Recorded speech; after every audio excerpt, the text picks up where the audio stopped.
Berdasarkan survei bahwa sejumlah 60% dari total jumlah penduduk di Indonesia memiliki hutang di lembaga keuangan baik formal maupun informal. Siapa di antara Sobat 5 yang suka meminjam uang karena gajinya sudah habis padahal belum masuk tanggal gajian selanjutnya? Memangnya uangmu digunakan untuk apa sampai bisa habis sebelum waktunya? Membeli barang mewah? Dinner di tempat fancy setiap malam? Membeli karakter game? Atau nongkrong dengan teman-temanmu? Tandanya ada yang salah sama pengelolaan keuanganmu sehingga uangmu bisa habis sebelum refill kembali. Kebanyakan dari kamu akan mencari jalan pintas dengan meminjam uang dan berjanji akan membayarnya ketika gajimu sudah dibayarkan. Padahal nanti setelah gajimu refill, uangmu akan habis lagi untuk membayar hutang dan kamu akan berhutang lagi sampai tidak pernah selesai.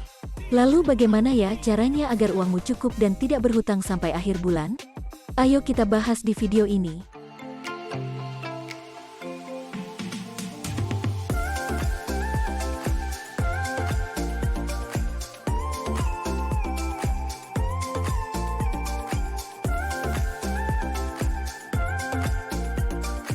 Hai Sobat 5, balik lagi sama Minli di sini.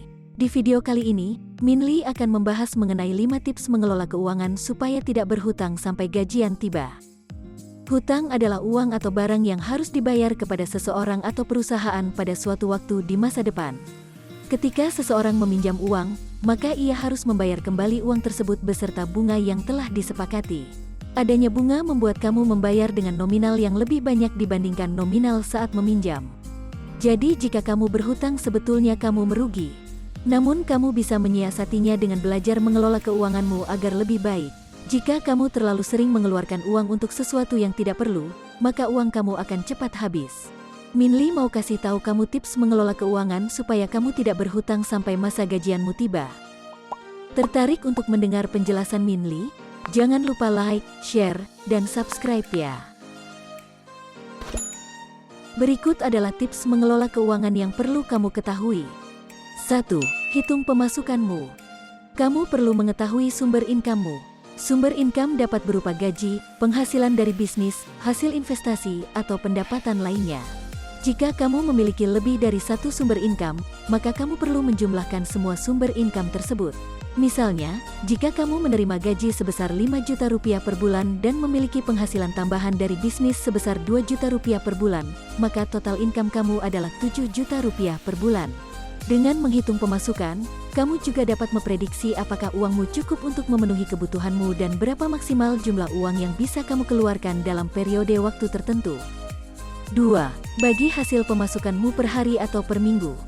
Untuk memudahkan kamu memberi batasan jumlah pengeluaran kamu, maka kamu bisa membatasi uangmu per hari atau per minggu agar lebih terkontrol. Kamu bisa membaginya dari hasil pengurangan total income kamu dengan jumlah uang yang mau kamu sisihkan untuk dana darurat atau tabungan kamu. Setelah itu kamu bagi dengan jumlah hari dalam bulan itu. Maka kamu akan dapat jumlah uang per hari.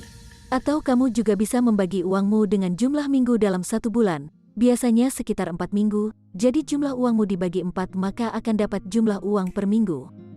3. Jangan keluarkan uang melebihi batasnya. Setelah kamu mengetahui berapa jumlah uang yang bisa kamu keluarkan dalam satu hari atau satu minggu, diharapkan kamu tidak akan melampaui batas jumlah pemasukanmu agar uangmu tidak cepat habis. Jika kamu mengeluarkan uang melebihi batasnya dapat menyebabkan masalah keuangan yang serius. Kamu tidak akan memiliki tabungan dan bahkan kamu selalu berhutang setiap bulannya. Kamu tentu tidak mau hidupmu selalu dikelilingi oleh hutang kan?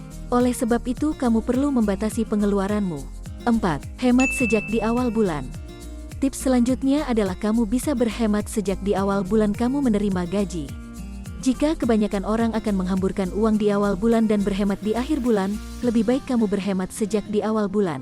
Sebab kamu tidak akan mengetahui masa depan seperti apa. Dikhawatirkan akan terjadi sesuatu hal yang tidak terduga dan kondisi keuanganmu tidak siap.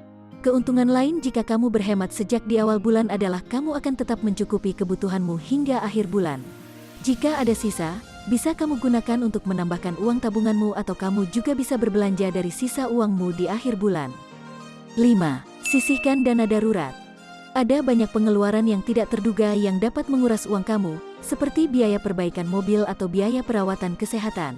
Hal-hal seperti itu datangnya tidak terduga dan kamu harus mempersiapkannya.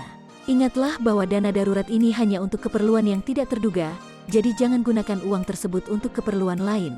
Selain itu, pastikan untuk mengisi ulang dana darurat ini setiap kali kamu menggunakannya agar kamu selalu memiliki dana cadangan yang cukup. Nah, gimana penjelasan dari Minli? Udah jelas belum? Tulis di kolom komentar ya pendapat Sobat 5. Oke, segitu dulu sharing dari Minli kali ini. Jangan lupa cek video Minli yang lain ya. Jika kamu merasa video ini bermanfaat, like, share, subscribe, dan ajak teman kamu ya, biar Minli lebih semangat lagi bikin videonya. See you on the next video.